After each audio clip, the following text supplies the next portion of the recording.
Siamo sempre collegati con la dottoressa Caprioglio, definisco psicologa dell'abitare, anche se è psicoterapeuta infantile, quindi ben se ne intende anche delle esigenze delle famiglie, con Mauro Cazzaro, presidente di ANCE Costruttori Padova. Dottoressa, prendo spunto da 2 o 3 aspetti molto pragmatici di cui ha parlato il presidente. Ha detto costruiamo, giustamente costruiamo, facciamo un progetto, molte volte la casa non viene comprata su carta, quindi non è che te la puoi modificare in corso d'opera, e poi dopo qualche tempo, a volte passano anche un paio d'anni, un anno, comunque dopo viene venduta, quindi tu abbracci quel progetto e poi arrivi addirittura a sposare, come diceva il presidente, il costruttore che ti propone quel tipo di abitazione, quindi ti adatti o quell'abitazione, guarda caso, è indovinata, è azzeccata per le tue esigenze, è un venirsi incontro. Quanto questo va a impattare in ogni caso, perché c'è un cercare di venire incontro alle oggettive esigenze di una persona, secondo le conoscenze e le esperienze del costruttore, e dall'altro un nostro adattarsi a quello che viene offerto, a seconda poi dei periodi di mercato, perché ci sono stati anni in cui ti adattavi moltissimo a quello che il mercato ti poteva offrire o non offrire, e altri momenti in cui invece è un po' più facile, però magari la casa non è nuovissima, insomma ci sono compromessi. Certo, a parte il fatto che la vita è un po' tutto un compromesso, quindi Sì. dobbiamo un po' adattarci, se no diventiamo onnipotenti come i bambini che vogliono tutto. No, io penso che ci debba essere nel costruttore, è ovvio, che non è che anche chi fa una città non è che chiede a tutti i cittadini come farla, ci deve essere un pensiero di base, ma questo pensiero deve essere illuminato, quindi il costruttore in questo senso ha responsabilità, perché quando fa qualcosa deve essere pensata e il pensiero è di tutte queste cose che per esempio Mauro ha detto, cioè della riflessione della stanza da bagno. Difatti in francese si dice salle de bain, stanza da bagno, non è più un posto dove c'è la lavatrice, è il posto più terapeutico del mondo, perché uno chiude la porta e vogliamo ammettere che cosa vuol dire guardarsi allo specchio. Quante volte ci guardiamo allo specchio? Quante volte prendiamo cura del nostro corpo a seconda della stanza da bagno che abbiamo. Io la chiamo stanza da bagno, sarà che la chiamo così perché è quello. Quante volte prendiamo il tempo di capire l'importanza di quella doccia rigenerativa, che tutti noi facciamo una doccia quasi ogni giorno o un bagno, ma il beneficio, abbiamo capito il senso di quel beneficio, per cui quella stanza è come un tempio. Impariamo dai giapponesi, Mauro ha parlato dei giapponesi, i giapponesi, la stanza da bagno dei giapponesi è prima di tutto una doccia, tanto senza scarpe, ma una doccia. Poi dopo della doccia è una piccola vasca, di solito in legno di cipresso, molto piccola, per mettersi in posizione fetale e guardare sempre qualcosa di bello, magari un piccolo giardino fuori, una pianta o un oggetto. Perché? Perché in quel momento loro che sono così stressati e lavorano molto hanno bisogno di rigenerarsi, di recuperare, ma proprio in posizione fetale. Quella è la loro stanza da bagno, diciamo ideale. Allora prendiamo esempio da persone che hanno messo della filosofia dello spazio più di noi, attenzione, le case giapponesi sono molto interessanti come sono fatte, la cura dell'esterno, le visioni dell'interno, sempre su un esterno, l'equilibrio, l'armonia. Ecco, capiamo che c'è un prototipo di base e poi uno chiaramente, per rispondere alla sua domanda, c'è il pensiero di base che porta a valorizzare dei bisogni essenziali che sono per tutti. L'abbiamo detto, la luce, la salubrità, eccetera, eccetera. Poi naturalmente ogni persona si adatta alla sua casa, si adatta, diciamo che ognuno di noi sposa una casa perché ha dei parametri che sente suoi. È sempre un coup de foudre la scelta di una casa, soprattutto sono le donne che si innamorano, ma è proprio del genere passione amorosa, perché c'è qualcosa che le fa vibrare o li fa vibrare, adesso non voglio togliere gli uomini perché anche gli uomini hanno le passioni amorose, però che dice quella è quella mia. Però vuol dire che quella casa risponde a dei valori profondi, chissà quali sono, poi lo scopre molto dopo. Quindi diciamo, l'impresario, quello che fa la casa e che non sa chi l'abiterà, fa in fede quello che per lui è meglio, quello che è la sua firma, d'accordo? E noi sappiamo che le case pensate vanno vendute subito, le case dove non c'è un pensiero rimangono lì. Su questo non c'è un Le case pensate vengono vendute subito, quindi è una cosa oggettiva. Vero, è vero. È vero, Presidente? Sì, assolutamente, perché sai, la cura, cioè, allora, l'estetica è importante perché l'impatto, dire quel luogo, sto parlando dell'esterno, non può essere, non è secondario assolutamente. Però quando tu fai una progettazione dell'interno deve essere completa, perché non è pensabile non sapere dove va la televisione, dove va la scarpiera, quando entro, dove appendo l'appendiabito e tutto sommato quando entro sul soggiorno che prospettiva ho. E la cucina non può essere messa là su un angolo perché là ce l'ho soltanto là, ci deve essere creato uno spazio che è il luogo, no? Perché quando rientri alla sera che fai qualcosa è un momento di conversazione, di scambio, mi seguite? Cioè, allora il tema è che tutta questa cosa noi dobbiamo fare un contenitore a disposizione per le emozioni e i modi di essere dei nostri clienti, ma che non sia invasivo, troppo preponderante rispetto al cliente. Faccio un esempio semplice, io ho avuto un'esperienza molti anni fa di un asilo. Allora io vedo molto spesso questi asili in giro con pupazzi, colori, ma no, il protagonista è il bambino, non è la scatola che prevale sul contenuto, non so se mi sembra. Allora, il tema di fondo è proprio questo. Infatti io ho avuto la fortuna anche di lavorare con architetti di livello molto alto, per la prima cosa, la prima riunione, ricordatevi che nei miei progetti il contenitore non prevarrà mai sul contenuto, ok? Perché tu fai il monumento per fare il museo, ok? Ma non per mettere dentro gente. Di conseguenza questa cosa è fondamentale. Io vi dico, poi alla fine non è questione che siano più o meno metri, che costi di più o di meno, è questione di come è pensata, perché i 100 metri quadri uguali non sono, assolutamente, mi seguite? Per cui su questa cosa, ma anche le piccole cose che sono fatte poi dall'esperienza e dai modi di essere. Cioè io condivido, 30 anni fa avevamo le docce 72 per 72, se uno passava gli 80 kg doveva lavarsi con la porta aperta, non mi seguite? Cioè 72 centimetri, adesso onestamente la doccia è una doccia, santo Dio, finalmente entro su questo che è uno spazio, non è un non spazio. Sì, e voglio metterci il doccione, però il doccione a me dà un grande problema perché se non sto attento mi consuma 20 litri al minuto e mi mette in crisi di impatto di riscaldamento, mi seguite? Per cui io posso dare delle cose, però devo ben sapere che se io prevedo delle vasche da bagno, l'impianto di acqua sanitaria non è quello delle docce, ho portate e caratteristiche diverse, per cui ci sono tutta una serie di situazioni che più le cose tecniche le devo risolvere io. Certo. Creo degli stimoli, mi seguite? Questo è un po', scusate, un po' tanto per capire di cosa parliamo, perché ovviamente ogni richiesta ha dei risultati e qualche volta dobbiamo dire di no, perché non si può.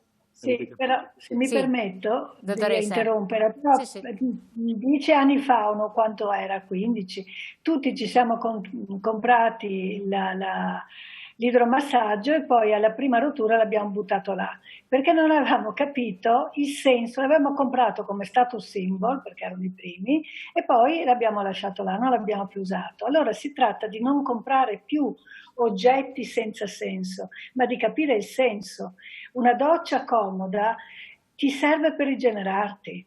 Allora ci sarà il tecnico come Mauro che mi studia l'acqua quanto ne consumo, però io di quella doccia ne ho bisogno perché ho preso consapevolezza che il mio corpo, quando è stanco, quella doccia è come se andassi a fare una spa, cioè il bagno diventa una spa, diventa un posto di rigenerazione. Allora ecco che che usiamo le cose con un senso e bisogna che impariamo il senso dell'abitare. Perché, e questo vale per tutte le case, non solamente quelle lussuose, anche le case semplici, le case normali, perché possiamo fare delle riparazioni, delle modificazioni senza spendere una fortuna, però che legittimino dei bisogni che molto spesso, dico, sono inconsapevoli. Certo, Però, ecco, no, è verissimo cosa, ma ad esempio, sempre stando molto a livello pratico, quindi con Mauro Cazzaro, io così chiacchierando con diverse persone, per esempio, tanti dicono che belle che sono le cucine americane, che sono ampie, grandi, eccetera, e che hanno questa benedetta finestra davanti al lavandino, no? La zona dove si lava e loro guardano sempre fuori, il che può essere ritemprante. Però tu parli con i nostri costruttori, e tantissimi l'hanno fatto, salvo chi ha potuto farsi la casa su misura proprio, rifarsela. Questo non sembra essere possibile in Italia, è una cosa estremamente rara, magari adesso le nuove costruzioni la fanno, non lo so. Questa è una stupidaggine, però perché tante volte il no, come lei dice, tecnicamente non si può, perché la concessione edilizia non lo consente, perché il progetto non lo prevede, però sono esigenze magari sentite molto forte dai cittadini, dalle signore che abitano la casa, la cucina per esempio, dai signori, no? Sì, certo, ascolta, parlando di cucina, allora, la cucina c'è il grande tema, aperta o chiusa? Questo è proprio, cioè dire, o mare o montagna. La cucina aperta, onestamente, dà spazio, onestamente adesso le cucine hanno anche un'estetica, cioè, ci sono degli oggetti pazzeschi in giro, per cui se spendo certe cifre, tanto vale che si veda, non mi dà fastidio. Però comunque nella cucina ci sono dei luoghi puliti e dei luoghi sporchi, cioè comunque il lavandino è pericoloso dal punto di vista se è aperto, molto meno i fuochi, i piani di induzione come sono adesso non sono più fuochi. No? Di conseguenza anche la cucina, nel come è fatta, ha delle zone che sono più o meno esposte dal soggiorno. Dopo ci sono le soluzioni architettoniche dei vetri, di vedo non vedo, tutti questi giocattoli, quelli sono molto personalizzati. Tu mi parlavi di finestre o spacchi, si possono fare, attenzione sul come e sul cosa, per cui la cucina ha un aspetto anche tecnologico. Noi le disegniamo, devono essere di ponti di comando, cioè io 1,10 m appoggio, prendo, mi giro, faccio ed è tecnologica. La tecnologia deve essere rapida, funzionale, deve essere, però è anche un momento per cui ambitissimo il mezzo bancone per lo snack, che possa essere condiviso il momento, come dicevo prima, da chi cucina a chi guarda chi cucina, perché è un momento conviviale, assolutamente. Certo, Adesso certo. poi col Covid, ristoranti, non lo so, mamma mia, per cui Ancora di potrò più. forse cominciare a cucinare anch'io, che arrivo al massimo a una frittata, non so, mi seguite come ragionamento, questo è un po' il tema. Però comunque ribadisco, tutti gli spazi possono dialogare tra loro, però non è una cosa farli dialogare, è una cosa buttarli là. Diventa devastante, cioè diventa una cosa per cui comunque un buon costruttore progetta l'arredamento fino in fondo, perché l'arredamento dà spazi, dà alternative, comanda la tecnologia elettrica, prese, punti luci, illuminazioni, non posso, cioè mi dispiace tanto, ma non possiamo, ma che poi qualche santo sarà, non succede così, mi seguite, per cui ci sono delle cose che sono a disposizione per l'adattamento al cliente, altre che devono essere un attimo, come dire, gestite in maniera più attenta e con consapevolezza. Assolutamente. Anche perché, come dicevi tu, ogni tanto arriva qualcuno, un redattore, che vuole soluzioni particolari che poi andiamo, se non sono, anche perché c'è un tema, noi siamo i garanti della casa e non deve avere difettosità, per cui non possiamo provare soluzioni che poi, bene o male, siamo sicuri che portano dei problemi, mi seguite? Non solo di carattere normativo ma anche tecnologico, tanto per essere chiaro. Eccolo qua, altri due temi, dottoressa. I limiti, ci sono i due limiti, uno normativo, io ho fatto l'esempio delle classiche concessioni edilizie per cui non puoi aprire una finestra anche se là avresti bisogno di tanta luce e senti fisicamente che ti manca, e il limite tecnologico perché nella casa c'è la tecnologia, nella casa ci può essere anche la domotica. E quindi da questo punto di vista, come diceva il Presidente, siamo già imbrigliati in un certo modo di vivere, no? Oddio, a me la parola imbrigliati sicuramente, però bisogna anche progredire, perché eravamo imbrigliati anche anni fa in certi concetti, poi ci siamo sbrigliati, no? Voglio dire. per esempio faceva l'idea del bagno, una volta il bagno era in un certo modo, adesso ormai lo concepiamo in un altro. Quindi il discorso che lei, l'esempio che lei faceva della casa, del lavare l'insalata davanti alla finestra, molte donne amano questo. Sì, sì, è Eh, diffusissimo. diciamo che ci sono delle soluzioni, poiché spesso uno ha le mani sotto l'acqua e in casa, in cucina ormai ci stiamo di più e forse ci staremo ancora di più, hai voglia di avere tutte le viste possibili, di goderti di quello che si può. Allora, lì bisogna fare, vedere se è possibile o meno, ecco appunto quali sono le varie regole e possibilità, però ci sono dei bisogni che anche la gente deve cominciare a dire, ha capito? E Esprimere. l'impresario deve cominciare ad ascoltare, perché soltanto che fino a poco tempo fa l'utente finale non aveva bisogni, non diceva, non aveva consapevolezza del suo abitare. E adesso guardate che questo Covid ci ha dato una grande opportunità di capire se vivevamo bene o no nella casa, di capire l'oggetto casa, che cos'è, che cosa rappresenta, ci ha aiutato, ci ha fatto diventare pazzi perché non avevamo uno spazio per noi, ce la siamo goduta sta casa o no, era tagliata bene o no? Ecco, io credo che è un po' rivoluzionario, ma questa riflessione è nuova. Quindi anche sul discorso del lavare l'insalata guardando fuori, beh, non so, ci farei un punto di domanda, cioè lo metterei anche ai costruttori, perché fa molto piacere di guardare fuori mentre si fa da mangiare. Allora, forse Oppure si può... si lavano i piatti se non si usa la lavatrice, la lavastoviglie per esempio. Cioè, non è una... Non lo so, voglio dire, ci sono dei compromessi, naturalmente ho Certo. detto, bisogna fare compromessi tra anche misure di sicurezza, eccetera, e varie normative.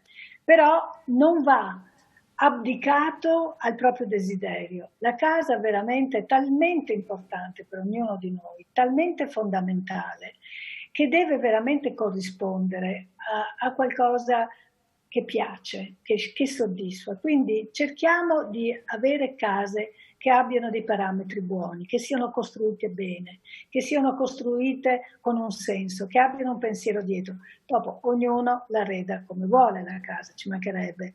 Quindi, come diceva il Presidente, con degli spazi comodi, pensati per tutto, per le famose scarpe, per la famosa televisione, per la famosa spazzatura che ci vuole e che non rovini il contesto di bellezza, perché uno per arrivare alla bellezza ci pensa, ci riflette, perché anche il senso della bellezza è importante. E poi qual è la bellezza? Ci sono dei parametri che però si studiano perché ci sono dei parametri di bellezza, no? E dei parametri di non bellezza. Quindi, bene, diamo un contenitore che abbia pensato questo, che ci metta in sicurezza, che ci faccia spendere di meno di energia, però poi nella casa ci siamo noi, la Certo. arrediamo come noi, insomma, ci mancherebbe. Le case già arredate non mi piacciono personalmente, è un peccato, abdichiamo noi, ha capito? Abdichiamo. E quindi impariamo anche a capire di che cosa abbiamo bisogno. Lei ha detto una cosa molto importante, quindi in questo momento significativo. Presidente, le chiedo una cosa, perché ci sono due domande rapide. Da un lato lei giustamente ha tirato fuori l'esempio dei giapponesi, perché il modo di vivere in Giappone risponde a certi criteri, il modo di costruire soprattutto a certe abitazioni, non tutte per carità. Voi tenete conto nel costruire anche perché sono tanti gli uomini, no, che progettano, anche l'esigenza delle donne mi è venuta in mente, perché la donna vede le cose sotto un profilo diverso, però a costruire la casa, a progettare la macchina, che poi molte volte viene usata anche dalle donne, ci sono uomini. L'esempio classico, la macchina è progettata, non si sa mai dove mettere sta benedetta borsetta che vola a ogni frenata e nessuno ha mai pensato a costruirla anche a misura di donna. E così la casa, l'esempio era prima quello del lavello davanti alla finestra che tutte le donne sognano, e che però la casa costruita dall'uomo non ha questo pensiero. O di culture diverse, lei ha parlato dei giapponesi, ma noi ormai siamo una cultura, una realtà multietnica, multisociale, dove ci sono anche persone straniere che hanno esigenze di spazi diverse. Questo spunto vi è mai venuto in mente proprio in pochi minuti? Guarda, assolutamente sì, perché tu ricordati che la casa la compra la donna. Di conseguenza tu tutto sommato, siccome è un esperto, adesso Donatella penso mi dia ragione, l'acquisto non è emozionale, è razionale ma non del tutto. E l'emozionalità è nella donna, e onestamente devo dirti che noi la casa la costruiamo più per la donna che per l'uomo.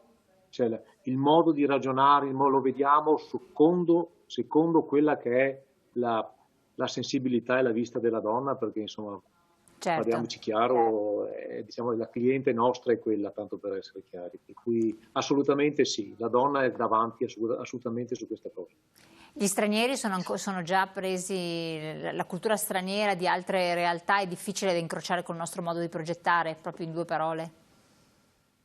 Direi di sì, però diciamo che per il momento la capacità di acquisto degli stranieri si adatta a quello che trova, non diventa un mercato. Non è un mercato interessante ancora. Esatto, no, dico che è un mercato c'è un'altra questione, che le generazioni dopo, più avanti, non andranno a acquistare le case, andranno a usare le case. Per cui venderemo servizi abitativi, non vedremo metri quadrati. Per cui c'è il tema che purtroppo è molto delicato, come diceva Donatella, per cui daremo dei servizi abitativi per cui arredati con le pulizie, con tutto quanto, e questo fenomeno in paesi più evoluti, Nord America eccetera e Nord Europa, è già molto avanti, perché il manager, il ragazzo giovane eccetera, la macchina la prende a noleggio, non la compra, per capirsi. Conseguentemente sulla casa siamo allo stesso punto. Cambieranno le cose, ma comunque dopo magari ne affronteremo un'altra volta, perché ho letto quanto ha scritto la dottoressa, una volta la casa dovrebbe cambiare anche con l'età della persona, vero dottoressa? Certo, ci sono case per tutte le età, è chiaro che dopo i 50 anni, a 60 anni uno ha bisogno di una casa diversa di quella dei 30. E quindi questo va tenuto in conto. Vede, le pareti fragili sono per chi ha le ossa fragili, le pareti solide, voglio dire, sono per chi ha le ossa fragili. Certo. Il giovane vive totalmente, e in senso anche proprio spaziale, diverso. Certo, io la ringrazio tantissimo, devo salutarvi perché il tema veramente meriterebbe tanto, anzi approfondiremo magari in altre occasioni, quindi vi ringrazio veramente, ringrazio la dottoressa Caprioglio di averci supportato in questa proprio immersione in un modo di vedere anche diverso la nostra abitazione, di fare delle considerazioni per quello che l'abbiamo vissuta anche in questo periodo. Il presidente Mauro Cazzaro, grazie come sempre di averci supportato con queste importanti spunti e interessanti novità, quindi dell'evoluzione del modo di costruire, che speriamo possa essere illuminato e trasmesso ai più costruttori possibili. A voi come sempre di averci seguito in questa intervista, però restate con noi, andiamo in pubblicità, salutiamo i nostri ospiti, poi ritorniamo insieme, c'è un altro approfondimento in studio.